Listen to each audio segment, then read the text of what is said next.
جناب گاڑیاں صاف کرتا رہا ہے, یہ کس کس کے دفتر کے اندر کیا کیا کام کرتا رہا ہے, اور اس کی حرکات اور سکنات کیا ہے, یہ ساری چیزیں رکھیں گے.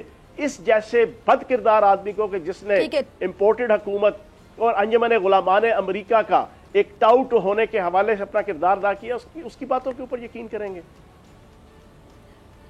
اچھا چوہان صاحب آگے چلتے ہیں. سپریم کورٹ نے شہباز شریف اور حمزہ شہباز کے کیسز میں جو ہونے والے تبادلے ہیں وہ روک دیے ہیں. اب آپ کیسے دیکھ رہے ہیں سپریم کورٹ کے فیصلے کو؟ کیا اب یہ جو منی لانڈرنگ میں حمزہ اور شہباز پر فرد جرم عائد ہوگی؟ دیکھو فضا, بات یہ ہے کہ اس سوا مہینے کے اندر اس امپورٹڈ حکومت نے, اس وزیر اعظم نے اور اس وزیر اعلیٰ ابن وزیر اعظم نے کچھ بھی نہیں کیا. حالات یہ ہے کہ 20 سے 24 روپے کا ڈالر مہنگا ہو گیا. حالات یہ ہے کہ مرغی آپ کی, کیونکہ ککڑی مافیا تو ویسے ہی حمزہ شہباز سارا کے سارا پنجاب اور پاکستان کے اندر مرغی کا اور ککڑی کا کاروبار کے اوپر ہے, اس کو اس نے مہنگا کر دیا 200 روپے کلو. اس کے علاوہ لیمو 1000 روپے کلو مہنگا کر دیا. اس نے مہنگائی کا ایک طوفان بدتمیزی آ گیا, لا قانونیت کا طوفان بدتمیزی آیا ہوا ہے. لیکن نہ آپ کے کرائم منسٹر کچھ کر پا رہا ہے, تو نہ آپ کا یہ انلیگل وزیر اعلیٰ. اگر کچھ کر پا رہا ہے تو جناب اپنے کاغذات سیدھے بدرے کر رہے ہیں, اپنے ہائی پروفائل کے جتنے کیسز ہیں ان کے کاغذات سیدھے کر رہے ہیں. ان کو ڈیفیوز کرنے کے لیے نیب کے اندر, عدالتوں کے اندر کیسز واپس لینے کے حوالے سے سارے معاملات اس رانا ثناء اللہ کی قیادت کے اندر وزیر داخلہ, یہ سارے پروسیس پہ لگے ہوئے تھے. ایک جج نے اس کا نوٹس لیا, اس نے چیف جسٹس کو اعتماد میں لیا, سو موٹو ایکشن ہوا, پابندی لگا دی گئی کہ جناب ملک چلانا ہے, اپنی کرپشن کے خلاف کیسز نہیں بچانے, ملک سے آپ نے اپنے خلاف منی لانڈرنگ کے کیسز کو جو ہے وہ کلیئر نہیں کروانا ہے. لیکن بدقسمتی یہ ہے کہ جب آپ باگڑ بلے کے کوئی ذمہ داری لگا دیں گے دودھ کی رکھوالی پہ, تو وہ کیا کرے گا؟ وہ یہی کرے گا جو یہ دونوں باپ بیٹا اور پوری نون لیگ اور آل شریف لگی ہوئی تھی. لیکن میں سپریم کورٹ کو اس حوالے سے پلس پوائنٹ دوں گا کہ انہوں نے بروقت نوٹس لے کے ان کو روک دیا ہے. لیکن میں یہ سمجھتا ہوں کہ اس پورے کرائسس کا ایک ہی حل ہے کہ فوری طور پہ الیکشن کرایا جائے. زر مبادلہ کے ذخائر فنش ہو چکے ہیں, ڈالر کی قیمت ہر روز 3-4 پہ بڑھ رہی ہے, ان کے بس کی گیم نہیں ہے. یہ اس وقت دبئی کے اندر لگے مذاکرات کرنے آئی ایم ایف سے, لیکن آئی ایم ایف ایسے کرائم منسٹر اور ایسی حکومت جس کے 80% منسٹر کرپٹ اور کرمنل ہیں, ان کو وہ 88 کروڑ ڈالر کا بیل آؤٹ پیکج دینے کو تیار نہیں ہے. تو میری امید ہے کہ اگلے 2 سے 3 دن کے اندر یہ خود اسمبلیاں ڈیزالو کرنے کا اعلان کریں گے. ٹھیک ہے جی. اچھا, حمزہ شہباز ہنگامہ آرائی اور مار دھاڑ کے بعد بڑی مشکل سے وزیر اعلیٰ بنے ہیں فیاض, اور اب یہ وزیر اعلیٰ پنجاب الیکشن کا قلعم قرار دینے کی درخواست سماعت کے لیے مقرر ہو گئی ہے. تو آپ لوگ کیوں حمزہ شہباز کے پیچھے پڑ گئے ہیں؟ انہوں نے وعدہ کیا تھا وہ آٹا چینی سب سستی کر دیں گے. اچھا, ویسے کتنی دلچسپ بات ہے کہ ڈاکٹر احمد لیاقت کی شادی زیادہ عرصہ جناب اس انلیگل وزیر اعلیٰ کی وزارت اعلیٰ حمزہ شہباز کی نہیں ہو سکی. اس کی جناب شادی زیادہ عرصہ چل گئی, یہ زیادہ عرصہ نہیں چلی. وجہ یہ ہے کہ شاخ نازک پہ جو آشیانہ بنے گا نا پائیدار ہوگا. مسئلہ یہ ہے اب سپریم کورٹ کے فیصلے کے بعد کل جب آپ کا الیکشن کمیشن کا فیصلہ آنا ہے اور وہ 100% جناب انہوں نے ڈی سیٹ ہونا ہے, کیونکہ اوپن اینڈ شٹ کیس ہے, 26 بندوں نے ووٹ ڈالا ہے, اور اس کے بعد وہ فیصلہ آ گیا کہ ان کے ووٹ انکلوڈ نہیں ہوں گے. ان کے ووٹ جب انکلوڈ نہیں ہوں گے تو یہ تو اس وقت وزیر اعلیٰ ہی نہیں ہے. ان میں رتی برابر شرم حیا ہوتی نا, جو اکثر شرم و حیا کے کیپسول خواجہ آصف اپنی حکمت خانے سے اور اپنی حکمت کی دکان سے بیچا کرتے تھے, کبھی اسمبلی کے فلور پہ اور کبھی جناب تقریروں میں. تو اگر وہاں سے کچھ کیپسول شرم و حیا کے آپ کے حمزہ شہباز نے لیے ہوتے اور کچھ کھائے ہوتے تو انہیں اس وقت فوراً ریزائن پرسوں کر دینا چاہیے تھا. لیکن حادثے سے بڑا سانحہ یہ ہوا, لوگ ٹھہرے نہیں حادثات دے کر. صاحب بہادر آج پریس کانفرنس کر کے عمران خان صاحب کو اور پی ٹی آئی کو آئین اور قانون کی پروفیسری کر رہے تھے. وہ آئین اور قانون کے پروفیسر بنے ہوئے تھے, وہ آئین اور قانون کی جناب تلقین دے رہے تھے. اور تمہیں شرم آنی چاہیے, تم اس وقت انلیگل, کیا تمہاری وزارت ختم ہے, تم ریزائن دو. لیکن میری رائے یہ ہے کہ شہباز شریف, آپ حمزہ شہباز 100 پیاز بھی کھائیں گے اور 100 چھتر بھی کھائیں گے, اس کے بعد جاؤ وزارت اعلیٰ چھوڑیں گے. ٹھیک ہے. اچھا, تحریک انصاف کے کچھ رہنماؤں نے خدشہ ظاہر کیا چوہان صاحب کہ جی عمران خان کے خلاف طاقت کے استعمال کی تجاویز دی جا رہی ہیں اور شاید گرفتار بھی کیا جائے. کیا ایسی کوئی اطلاعات ہیں, اور اگر ایسا ہوتا ہے تو پھر تحریک انصاف کی کیا اسٹریٹجی ہوگی, اس پہ کیا حکمت عملی ہوگی آپ لوگوں کی؟ ظلم پھر ظلم ہے, بڑھتا ہے تو مٹ جاتا ہے, خون پھر خون ہے, ٹپکے گا تو جم جائے گا. ظلم کی بات ہی کیا, ظلم کی اوقات ہی کیا. ظلم تو ظلم ہے آغاز سے انجام تلک. اور ڈاکٹر فضا صاحبہ دبا سکو تو صدا دبا دو, بجھا سکو تو دیا بجھا دو. صدا دبے حشر ہوگا, دیا بجھے گا تو سحر ہوگی. انہوں نے جون سا کھیل کھیلنا تھا انہوں نے سب سے پہلے کھیلا توشہ خانہ, اس میں بری طرح ناکام. انہوں نے فرح خان کھیلا, بری طرح ناکام. انہوں نے مذہب کارڈ مسجد نبوی کا واقعہ والا کھیلا, بری طرح ناکام. انہوں نے اقلیتوں کے ساتھ جھگڑا اور مذہب کارڈ استعمال کیا سیالکوٹ والا, بری طرح ناکام. انہوں نے جناب ہیلی کاپٹر والا استعمال کیا, بری طرح ناکام. یہ جو بھی ہتھ کنڈا استعمال کریں گے عمران خان صاحب کے خلاف, اللہ پاک کی ذات کا اس کے اوپر ہاتھ ہے, کیونکہ اس نے اللہ پاک کے محبوب کی ناموس کی جنگ لڑی ہے, اور اللہ پاک کبھی بھی اپنے محبوب کی ناموس کی جنگ لڑنے والے کی ناموس کو جو ہے وہ خراب نہیں ہونے دیتا. یہ میرا ایمان ہے ایک مسلمان ہونے کے ناطے سے. وہ بڑا خطا کار ہے عمران خان ہماری طرح, وہ بڑا گناہگار ہے ہماری طرح. اس کو ہم نہ تو اللہ کا ولی مانتے ہیں, نہ غوث مانتے ہیں, نہ کتب مانتے ہیں, نہ کلندر مانتے ہیں, نہ عالم دین مانتے ہیں, نہ اس کو بڑا متقی اور پرہیزگار مانتے ہیں, نہ اس کو ہم کوئی بڑا سچا قسم کا باعمل مسلمان مانتے ہیں. سن لیں, بڑی ریئلسٹک بات کر رہا ہوں, لیکن ہم اسے مانتے ہیں کہ وہ ایک جرأت مند دیانتدار مسلمان حکمران ہے, جس نے پوری دنیا کے اندر ناموس رسالت کی جنگ بڑے ٹیکٹفلی اور بڑے پیسفلی لڑی, اور اس کو منوایا عالمی طاقتوں سے بھی اور یورپی طاقتوں سے بھی, یہود و نصارہ سے بھی. تو جناب جس نے ناموس رسالت کی جنگ لڑی ہو, اللہ پاک اس کی ناموس انشاءاللہ خراب نہیں ہونے دے گا. باقی عزت اور ذلت اور جان اور مال اللہ کے ہاتھ میں ہے. وَتُعِزُّ مَن تَشَاءُ وَتُذِلُّ مَن تَشَاءُ بِيَدِكَ الْخَيْرُ إِنَّكَ عَلَىٰ كُلِّ شَيْءٍ قَدِيرٌ. عزت اور ذلت کے فیصلے زمینوں پہ نہیں, آسمانوں پہ ہوتے ہیں, اور آسمانوں پہ بیٹھنے والا سے زیادہ نیتوں کی بنیاد پہ عزت اور ذلت دینے کے فیصلے کرتا ہے. تو عمران خان صاحب کی نیت نیک ہے. باقی یہ جو کریں گے, آپ دیکھ رہے ہیں اس وقت بنی گالا کے بعد سینکڑوں لوگ آ کے جناب تمبو کناتے بچھا کے جناب بیٹھ گئے ہیں. انہوں نے کہا ہم حفاظت کریں گے عمران خان کی. جو دن بڑھیں گے ہزاروں لوگ بنی گالا میں جمع ہوں گے. تو جناب یہ عزت جو ہے نا, یہ اللہ پاک کی ذات دیتی ہے. یہ ان نکموں, چوروں, لٹیروں اور نوسر بازوں کو, ختم نبوت کے چوروں کو, ان کو اس طرح کی عزت نہیں ملنی. ان کی قسمت میں چھتر ہے, ان کی قسمت میں لتر ہے, ان کی قسمت میں ذلت ہے, ان کی قسمت میں رسوائی ہے, ان کی قسمت میں جنگ ہسائی ہے, جو پہلے بھی تھی اور اب بھی انشاءاللہ ان کو ملے گی. ٹھیک ہے جی, بریک کے بعد حاضر ہوتے ہیں. چوہان صاحب میرے ساتھ موجود, بعد آپ سے ملاقات ہوگی.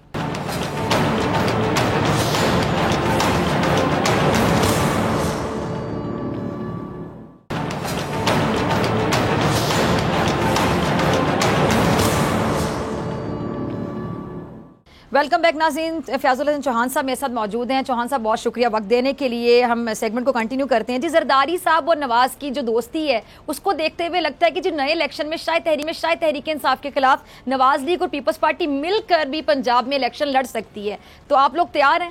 اچھا, سب سے پہلے تو میں زرداری صاحب کا شکر گزار ہوں کہ انہوں نے جناب نواز شریف, سلطان مفرور الدین اور طغرل نواز شریف صاحب کا, اور کرائم منسٹر کا, بیگم صفدر اعوان کا, اور آل شریف کے پلے کچھ نہیں چھوڑا.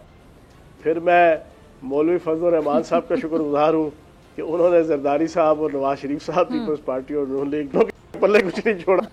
ٹھیک ہے نا. اب اچھا بلا 4 مہینے پہلے اچھا, ویسے مولانا صاحب کو خود بھی کچھ نہیں ملا. چوہان صاحب, مولانا صاحب کے دکھ میں بھی تھوڑی سی ان کی ہمدردی کے لیے کچھ جملے بول دیں. وہ کہتے تھے نا, یاد ہے آپ کو, کہ ہم خالی ہاتھ نہیں لوٹے ہیں. تو وہ پھر جن ہاتھوں سے لوٹے تھے وہ خالی ہاتھ نہیں لوٹے تھے, دکھایا بھی نہیں کہ ہاتھوں میں کیا لے کے لوٹے تھے. تو اب تو دوبارہ وہ خالی ہاتھ ہی نظر آ رہے ہیں. مولانا نے ہمیشہ اصول کے نام پہ وصول کی سیاست کی, اور 73 کے آئین کے تناظر میں 74 قسم کے کرپشن کے اصول اور طریقے ایجاد کرنے کی سیاست کی. لیکن اس دفعہ ان کو کہتے ہیں نا, دنیا میں صرف دو انسان جو ہے نا بن باپ پیدا ہوئے ہیں. ایک حضرت آدم ایک جناب عیسیٰ علیہ السلام, اور ایک حضرت آدم علیہ السلام. باقی ساروں کے باپ ہیں. ان کا بھی کوئی سیاسی باپ نکل آیا عیاری مکاری میں, وہ زرداری اور نواز شریف ہیں. انہوں نے ایسا ہینڈ کیا ہے اس مولوی فضل الرحمان صاحب کے ساتھ کہ اب یہ کہتے ہیں نہ خدا ہی ملا, نہ وصال صنم, نہ ادھر کے رہے نہ ادھر کے رہے. میرے دل کے ٹکڑے 1000 ہوئے, کوئی یہاں گرا کوئی وہاں گرا. جو درد ملا اپنوں سے ملا, غیروں سے شکایت کون کرے. اب یہ ہارمونیم لے کے گئے ہیں. انہیں کہا تھا صدر بنائیں گے اور گورنر کے پی کے دیں گے. انہیں ٹھینگنا دیا, ٹھینگنا جو ہے نا, ایک ڈپٹی اسپیکر بنا دیا. اس کے بعد جاؤ جا کے جناب اپنی موج میلا کرو. اب وہ بیچارے کی سیاست کا بیڑا ہو گیا. کے پی کے سے آپ لکھ لو, اگلا الیکشن یہ 1 سال لیٹ کریں یا 10 سال لیٹ کریں, کے پی کے اندر مولوی فضل الرحمان کے پلے کچھ بھی نہ. ان کے پلے تو ویسے ہی نہیں تھے نا پیپلز پارٹی اور نون لیگ کے. یہ جو پچھلا بلدیاتی الیکشن ہوا, پورے بلدیاتی الیکشن میں 1 سیٹ تحصیل کی نون لیگ نے اور 1 سیٹ جناب پیپلز پارٹی نے جیتی ہے. مولوی فضل الرحمان کی سیاست کا جنازہ نکل گیا اس پورے پروسیس میں. یہ اللہ کی مار ہے ان کے اوپر. اچھا چوہان صاحب, جیسے کہ آپ نے بھی آپ کا جو انالیسس تھا اس سے کنکلوڈ کیا جا سکتا ہے کہ سب نے مل کر ایک دوسرے کا بیڑا گرک کر دیا. بہرحال پیپلز پارٹی تھوڑے فائدے میں نظر آ گئی. دیکھو پیپلز پارٹی کے پلے کچھ ہے نہیں ہے نا فضا. اس کے پلے تو جناب اندرون سندھ کے جناب 4 6 7 ڈسٹرکٹ ہیں. اس کے پلے تو کچھ نہیں ہے. وہ پتہ ہے الٹا لٹک جائے زرداری اور چھوٹو زرداری, وہ پنجاب کے اندر کے پی کے اندر بلوچستان کے اندر کوئی مقام نہیں بنا سکتے. تو انہوں نے کہا چلو پھر چنگا ہے نا, یہ جڑا کڑکڑ کرتا سی نا آل شریف اور جناب نواز شریف کہ پنجاب میرا گڑھ, انہوں نے پنجاب میں بھی ان کو جناب کھانے کا قابل نہیں چھوڑا. تو اس کو بڑا شوق تھا اشکن پہننے کا. تو یہ گیا نا جب ملنے کے لیے باؤ جی کو, بڑے بھائی نو, تو بڑے بھائی نے جفی لا کے پہلے پوچھا پتر ہونا آرام ہے, تین بڑا شوق سی جناب پرائم منسٹر بنن دا, ہن دس ہر سمندر گوبھی چندر بول میری مچھلی کتنا پانی. اگو شہباز شریف نے کہا اتنا پانی. اب ان کی حالت یہ ہے کہ آگے کھائی پیچھے پیٹی آئی, سمجھ نہیں آتی کرے تو کرے کیا. ٹھیک ہے نا. تو آپ بیغم رہے, انشاءاللہ ان کے منطقی انجام تک پاکستان کی عوام اس انجمن غلامان امریکہ کو پہنچائے گی, تاکہ پاکستان کے اندر آئندہ کوئی پاکستان کی عوام کی غیرت اور خودداری کا جنازہ نہ نکالے. یعنی آپ نے کہا کہ آگے کھائی اور پیچھے پی ٹی آئی. تو جو انہوں نے کیا, آپ لوگوں کی حکومت کو ختم کیا, بڑی جلدی تھی, مہنگائی کا نعرہ لگا کے, اور مہنگائی ان کے آنے کے بعد دوبارہ اور دگنی ہوگی, زیادہ ہوگی, کم تو نہیں ہوئی. تو آگے اگر کھائی ہے پیچھے پیٹی ہے تو پیٹے کو دھکا دینے کی میرے خیال سے ضرورت نہیں, کھائی میں خود ہی چھلانگ لگا دی. اچھا مزیدار بات سنیں, 26 مارچ کو یہ پروگرام جو سن رہے ہیں, سننے کے بعد ابھی میرے فیس بک پہ چلے جائیں. 26 مارچ کو میرا لاگ موجود ہے, جب دور دور تک ابھی تحریک عدم اعتماد کی ناکامی اور شہباز شریف کی جناب پرائم منسٹر بننے کا کوئی چانس نہیں تھا. میں نے اس وقت کہا تھا کہ آصف زرداری اور کچھ لوگ جو نا جناب آپ اس کو خود سمجھ آئیں, وہ اتنی بڑی گیم آل شریف کے ساتھ کرنے والے ہیں شہباز شریف کو پرائم منسٹر بنا کے, کہ پوری زندگی جناب نواز شریف, شہباز شریف, حمزہ شہباز اور بیگم صفدر امان وہ سر پکڑ کے بیٹھے رہیں گے کہ ان کی سیاست کا جنازہ نکال دیا جائے گا. وہی ہوا. آج آپ دیکھ لیں, ہر آنے والا دن ان کی سیاسی قبر مزید گہری سے گہری ہوتی چلی جائے گی. اور میں سمجھتا ہوں کہ جتنا جلدی الیکشن کرائیں گے شاید یہ اپنی عزت تھوڑی سی سمیٹ لیں, تھوڑی سی. یہ جتنا لیٹ کریں گے یہ اتنا ہی جناب اپنی سیاست کا بیڑا غرق کریں گے. اور لاہور شہر کے اندر ان کی ضمانتیں ضبط ہوں گی. یہ لکھ لیں, میرا کلپ یہ موجود رکھیے گا. پنجاب کے تمام بڑے شہروں سے اور خصوصاً لاہور سے ان کے کینڈیڈیٹس کی ضمانتیں ضبط نہ ہوئی تو آپ دیکھیں گے. اچھا چوہان صاحب, اگر لانگ مارچ میں جو لاکھوں لوگوں کی شرکت ہے اس کے باوجود متحدہ حکومت آپ کے مطالبات نہیں مانتی ہے, تو پھر آپ کیا کریں گے؟ ابھی تو ظاہری بات ہے حکومت میں تو وہ بھی ہیں نا. سمپل سی بات ہے, یہ انتظار کر رہے ہیں 88 crore dollar I M F سے لینے کے لیے. میں نے آپ کو بتا دیا آئی ایم ایف نے ان کو نہیں دینا, سب کو پتا ہے, مقتدر حلقوں کو بھی پتا ہے, ان کو بھی پتا ہے. او بھائی بندہ پرائم منسٹر ہے ہی کرائم منسٹر کی کیبنٹ پوری کی پوری جناب کرمنلز کے اوپر مبنی ہے, جن کی اپنی کوئی بیس ہی نہیں ہے. وہ جو آئی ایم ایف والے اور انٹرنیشنل طاقتیں دیکھ رہی ہیں کہ ہر روز ہر پاکستان کا ایک ضلع جو ہے نا عمران خان صاحب فتح کر رہے ہیں, وہ پاگل کے پتر ہیں کہ اس 2 نمبر حکومت کو جس کی کوئی رٹ ہی نہیں ہے, جس کی کوئی گرپ ہی نہیں ہے, اس کو جناب یہ قرضہ دیں اور اس سے یہ ڈیل کریں. پہلی بات تو یہ ان کی ڈیل ہونی نہیں. تو یہ ان کو آج یا کل پتہ چل گیا. کل جو خطاب کرنا ہے اس نے کرائم منسٹر نے, میری تو شنید یہ ہے کہ یہ اسمبلیاں توڑنے کا اعلان کرے گا. یہ نہ بھی کرے, ان کے جو اتحادی ہے نا جو زرداری, ان کو پوری پھونک دے رہا ہے, پوری پھونک کہ ڈٹے رہو تو جناب اسی تواڈے نال ہاں, اسی تو جناب. وہ کہتا ہے یعنی آپ کہہ رہے ہیں کہ وہ اسمبلیاں توڑنے کا اعلان کریں گے, تو یعنی پرائم منسٹر کا قوم سے پہلا اور آخری خطاب ایک ہی ہوگا. سنیں, آصف زرداری نے کل بیان دیا کہ یہ جو گلے میں ہم نے ڈھول باندھا ہے یہ مل کر باندھا ہے, تو اس کو بجائیں گے بھی مل کر. جناب آپ نے ڈھول تو جناب مل کر باندھا ہے اور بجا لوٹ مار کی صورت میں اکٹھے ہی رہے ہیں, لیکن اس بجانے کے پاداش میں جو ذلت رسوائی جگہسائی کا جو ناچ ہے نا, وہ بیچاری صرف نون لیگ ہی رہی ہے اور کوئی نہیں ناچ رہا. ذلت اور رسوائی کا ناچ صرف نون لیگ کے کھاتے میں آ رہا ہے.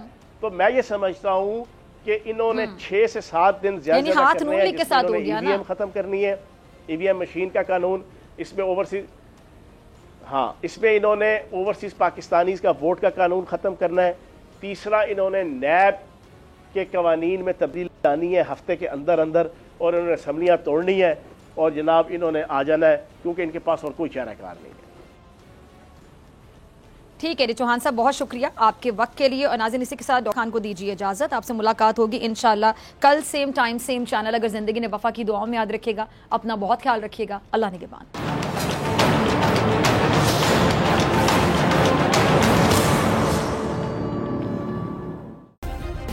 سبسکرائب کریں اور بیل دبائیں تاکہ کوئی خبر رہ نہ جائے.